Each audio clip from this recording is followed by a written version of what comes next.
I am now in the live hub here in Six Music. Let me read you some of the sort of descriptions of this next gentleman who's playing for us specially live this morning. An hour in the company of Tom Paley and his review is an hour well spent. Paley's time is coming at last. One of the grand old men of folk music. They don't come more authentic than Paley. Tom Paley remains a classic musician to this day. And stars all around, Tom.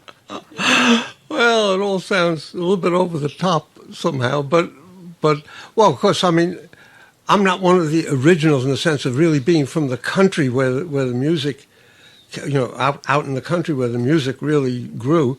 I'm from New York City originally. So how'd you get this sound then? Where did you learn? Well, I never liked the pop music of my time. I don't really much care for pop music now either. But somehow most of the popular songs and things that I remember hearing when I was a kid, they just seemed sort of a little too, well, it's kind of artificial and meaningless to me. Whereas I would hear some songs, often with political import, things that were songs that were complaining about the hard times or about exploitation, coal miners or people working in the cotton mills. And those really seemed to me to be really significant, that they were songs that were about something important. And so I got interested in that sort of music. And when I heard old-time country music occasionally on the radio, I began, well, it's a little like that, even if it's not all the songs are about the political aspects of things. No. A lot of them were just, again, love songs and things. But they reflected real life, didn't they? But they felt real somehow, yeah. And then did you go on to teach guitar to Ry Cooder? Well, to Mike Seeger. Ry Cooder. Ry Cooder. Well, yeah, I gave him a few lessons in blues. Although I was not primarily a blues player. Yeah. He came to some shows that I did at the Ash Grove in Hollywood. Yeah. Well, I think of it as Los Angeles usually, but it was technically in Hollywood. And he heard me do some blues, and he wanted to learn a little bit about that. So I gave him a couple of lessons. I don't remember, 2-3 lessons. Yeah. But still, he did pretty well. Well, he did pretty well. Yeah. Those are great lessons. And then he brought along someone else who wanted some banjo lessons. That was Jerry Garcia. From the Grateful Dead? Yeah. I think this may have been before the Grateful Dead. This was about, I can't remember exactly when things... Well, you are 84, I must point out, if you don't mind. You're 84, so this is quite a while back, isn't it? Well, it would have been in the early 1950s, or middle 1950s. Did Jerry take to the banjo well? Yeah, as I remember, he did. But I really, my memories of that are kind of hazy. He was a kid who came and got some banjo lessons and picked it up quickly. But that's about all I remember. And then I didn't hear of either of them for some time. And then I began to hear about Ry Cooder and Grateful Dead and things like that. Well, you're going to play some banjo for the first song, aren't you? Yeah, but this is an old-time tune called Little Rabbit. Actually, it made up from two tunes. I didn't put them together, but they'd been put together before I got at them. One is Little Rabbit, and the other one was Rabbit, Where's Your Mammy? Yeah, I love these titles. So the whole thing just called Little Rabbit. It's 5-part thing because it was a 2-part and a 3-part. Yeah. Let me introduce everybody here in the room as well. Dave's here on the mouth harp. Johnny on the upright bass. Jew harp or Joe's harp. Yeah. What are we going to call it? Well, mouth harp generally used to mean harmonica. I bet Tom put me right. I beg your pardon. There's a Jew's harp right there. Yeah. An upright bass here, and that's Johnny. We got Robin on the fiddle, and I'm not going to fiddlestick you, I promise. Oh, you're playing harmonica on this one, right? There we are. Have I got that right? Well, and fiddle. And then Tom's going to be playing the banjo, and we got Jason on the Martin acoustic there. So take it away, guys. Tom Paley and his Moonshine Review. All right. Little Rabbit.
Fantastic stuff. Thank you very much. That's the sound of Tom Paley's Old Time Moonshine Review. And the album is absolutely fantastic. Tell me now, how did it come about that at this golden age, let's say, that you got together with these youngsters and made this album that sounds so great and that's getting all these reviews, and then you're going on tour as well? Well, I've known some of these people for a while, like Robin I've known for a number of years. We have informal sessions and things like that around in London where people get together and play. Not always this kind of old-time country music, but certain of the sessions specialize in that. And so I've known Robin in that sort of context for a number of years. And I've met the others more recently. Are people surprised to find you in the corner of this? Are people surprised to find you and your music in the corner of the Shakespeare's pub there in London? You know, because it's so American sounding, this music, and to just turn up for a pint of ale and then hear this stuff. Are they surprised? Well, it's the kind of thing that people have taken up in many countries in Europe. Like even in Sweden, there's quite a gang of people, of Swedes, a few Americans there, but quite a bunch of Swedes playing old-time American music, and other ones, and sometimes some of the same ones, playing bluegrass, which is a little later development, a somewhat modernized form of the old-time music. Because you moved to Sweden too, didn't you? I lived in Sweden 63, 4, and 5, although actually during that period I came to England a number of times, but at that time, there wasn't much interest in old-time music. I was one of the ones who got it started there, and but there are other people involved also. And but I mean, in other countries in Europe too, there are old-time bands and bluegrass bands in France and in Germany and in Holland and Belgium, and I think even in Poland and. There's a revival, another revival going on at the minute. Yeah. But you were there in the 1960s folk revival, weren't you? Yeah. Bob Dylan was a fan? 63, 4, and 5 is when I lived in Sweden. Yeah. And that was sort of the beginning period.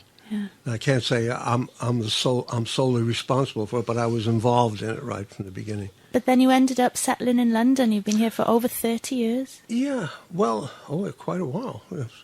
Since, what is it, over 40 years. Is it? And, we actually moved from Sweden to London the end of 65. So that's 47 years. Wow. Well, at the end of this year, it'll be 47 years. More than half of my life. Yeah. So I'm almost a Londoner. Though originally I'm a New Yorker. But it was a fairly complicated sort of thing. There were problems going on in the States. America had been invading Vietnam, and anyone who objected to it, there was pressure on us. Well, I did object to our doing that. And there was a certain amount of pressure and political fervor, for America sort of having the right to decide what goes on in other countries. And that situation still holds now. But my wife and I wanted to get away for a little while. I wasn't in danger of being drafted because I was already beyond the age where they were actually taking people. Technically, theoretically, I was still draftable. But there was no likelihood of that. And we decided, we went to Sweden. Yeah. The thing about Sweden was it wasn't in either NATO or the Warsaw Pact. And also, a lot of things we had heard about Sweden seemed like a pretty nice place. And we went thinking, well, we've had a little money saved up. We could last a year, maybe more if I could get other work. And it did get some work, and we were able to stay there for 3 years. I mean, had there been a desperate shortfall of money, my parents could have bailed us out and lent us money. But we liked it, and we did come to England a number of times, and I went on tour here with some help from Ewan McCall and Peggy Seeger in getting jobs. And then we decided that it was really, really nice here. So when we actually moved here, well, we liked Sweden also. Yeah. But we did move here, and here you still are. Then I'd like to turn the clock back a little bit, though. Yeah. We are celebrating Woody Guthrie's centenary. He would have turned 100 had he lived yesterday. Yeah. And you played with him. I did. Well, I had a friend named Vic Trebush who lived in Brooklyn, who played guitar and sang. And he discovered that Woody also lived in Brooklyn, out in Coney Island area. And he found the address, which somehow sticks in my mind, 3520 Mermaid Avenue. Yeah. And so he just went out there with his guitar and knocked at the door or rang the bell, whatever. And Woody came to the door, and Vic said, "Hi, my name's Vic, and I like your music." And Woody said, "Oh, come on in." I'm quoting it sort of the way Vic described it. Yeah. And then they sat around, and they had something to eat, something to drink, and played a few tunes and listened probably to some records and things. And he started going back, and maybe second, third, fourth, probably not second time, probably third or fourth time he went, he took me along. And so then I became a regular visitor out there. And then Woody said to me at one point, "Hey, Tom, would you like to do some bookings with me?" We didn't use the word gigs yet at that time. And, yeah, sure.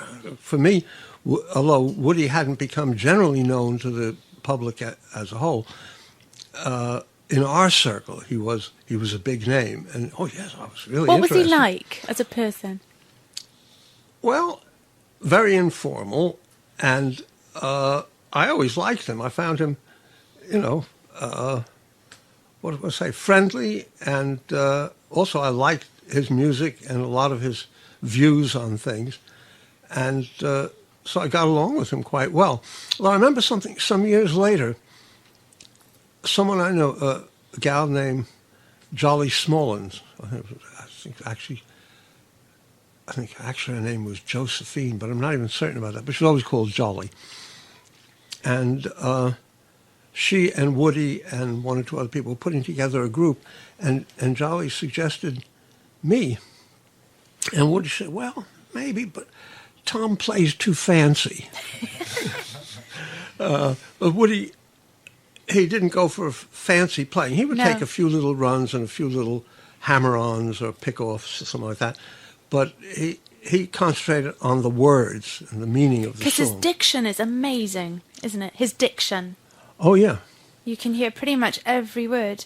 But also he had that sort of raw voice. Yeah. As opposed to his singing partner sometimes was Cisco Houston, wasn't it? Yeah. And he had the more it sounded more classic sounding voice. Yeah, And people yeah. prefer to hear the old-timey stuff in that raw kind of voice. Well, Cisco did a lot of old-time stuff with Woody and things. Yes. But Cisco's voice was more like a trained voice. Yes, exactly. I don't know whether he had real training, but his voice had that sound.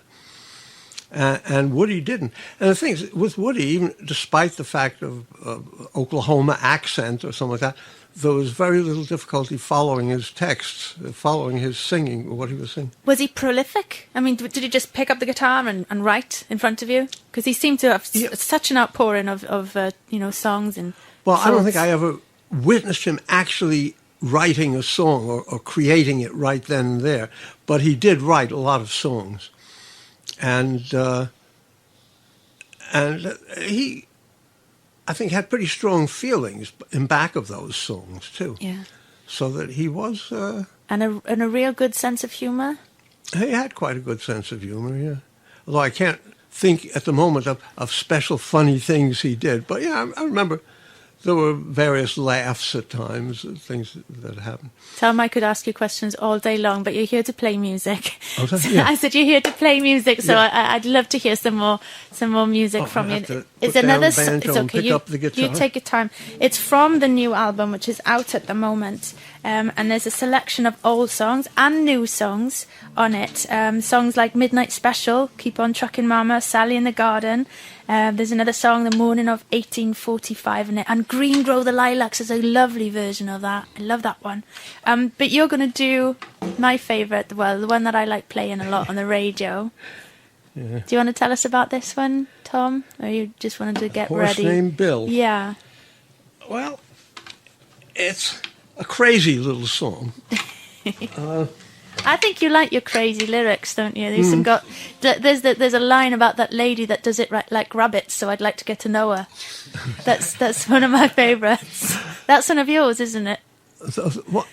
In this song? No, not in this one. Not in this one. This is another song on the album. Yeah. The boys know what I'm talking about, don't you? Beelzebubbles. Yeah, yeah. Because I knew a gal named Jude Cowan Montague, who is a poet. Well, she's also a journalist, but she also writes poems and songs and things. And she had something about Beelzebub. And I began thinking, what about Beelzebub's family? And so I came up with a song about his daughter, Beelzebubbles. But that wasn't what we're going to do now. No. We're going to do a horse named Bill. Well, it's kind of a crazy song. And you get the feeling that it was probably written by a bunch of drunken college students or something. But where it really came from, I couldn't tell you. The tune is a familiar one. I wish I was in the land of cotton. Look away, Dixieland. Yeah. Let's hear it, shall we? Yeah. But anyway.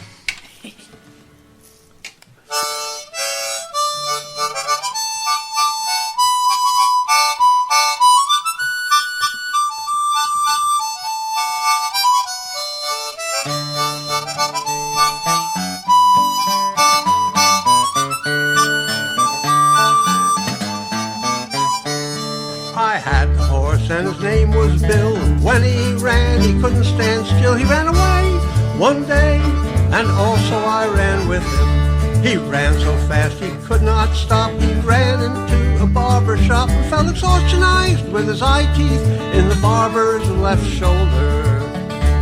I'm going out to the woods next year. I'm going to hunt for deer and not for deer. I'm a great sharpshootress at shooting birds. I am a beaut. There is no bird that I can't shoot. In the eye, in the ear, in the nose, and in the fingers.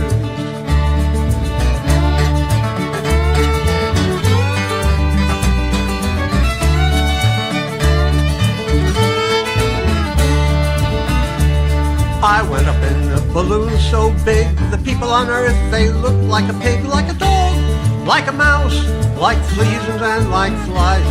The balloon turned up with its bottom side higher, and I fell on the wife of a country squire. She made a noise like a locomotive, like a steam engine, and like dynamite.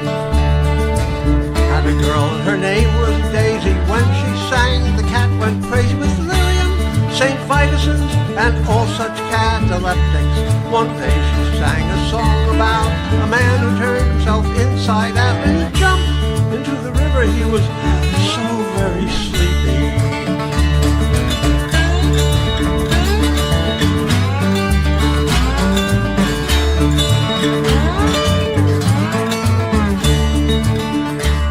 In Frisco Bay there lives a whale. She eats fishes by the bale, by the guitar cane, by the truckload, by the roomful, and when she can get them that way, on blue plate specials. Her name is Nellie and she's a peach, but don't leave food within her reach, or nursemaids, or babies, or chocolate ice cream sodas. Her name is Nellie, and when she smiles, you just see teeth for miles and miles, and adenoids, and tonsils, and things too fierce to mention. Her name is Nellie, and when she smiles, you just see teeth for miles and miles, and adenoids, and tonsils, and things too fierce to mention. Well, what can you do in a case like that? What can you do but stamp on your hat, or your toothbrush, or your mother, or anything that's helpless?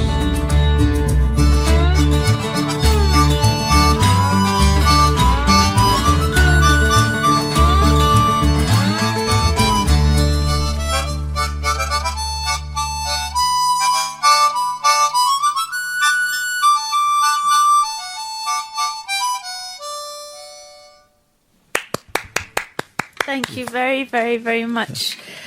That song is just line after line. I know it's a nonsense song, but heck, it makes you smile. Well, that's sort of interesting thing there was Robin did some on the harmonica, put that down and picked up the fiddle and did some fiddle playing, and then put that down and picked up the harmonic again to finish up with. Make him work, Tom. And Jason was playing the dobro. Sort of Is it dobro type. Yes, it sounds guitar. wonderful. You're on tour.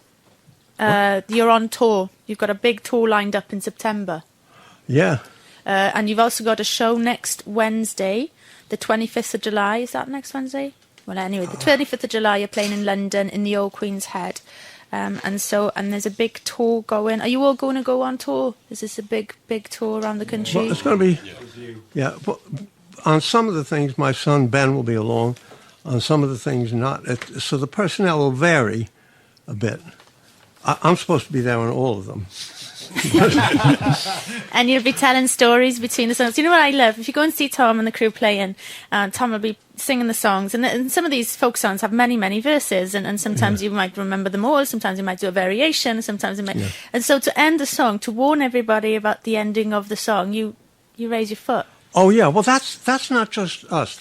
Is that classic? Got quite common at various sort of sessions and things. Is it? That whoever is doing sort of lead at the time will put a foot up, meaning it's this is the end. This is the last bit. I've never seen that before. But it looks like you had like a broken leg or something. So you just come up and you never. No, I've got the words written on the sole of my shoe, so the person across from me could see them. That's what it looks like. That isn't the case. Well, Dave, Johnny, Robin, Jason, thank you, and Tom Paley, thank you so much for spending Sunday morning with us and talking with us and playing that beautiful music. And good luck with the tour. The album is out now, and I urge you to go and buy it.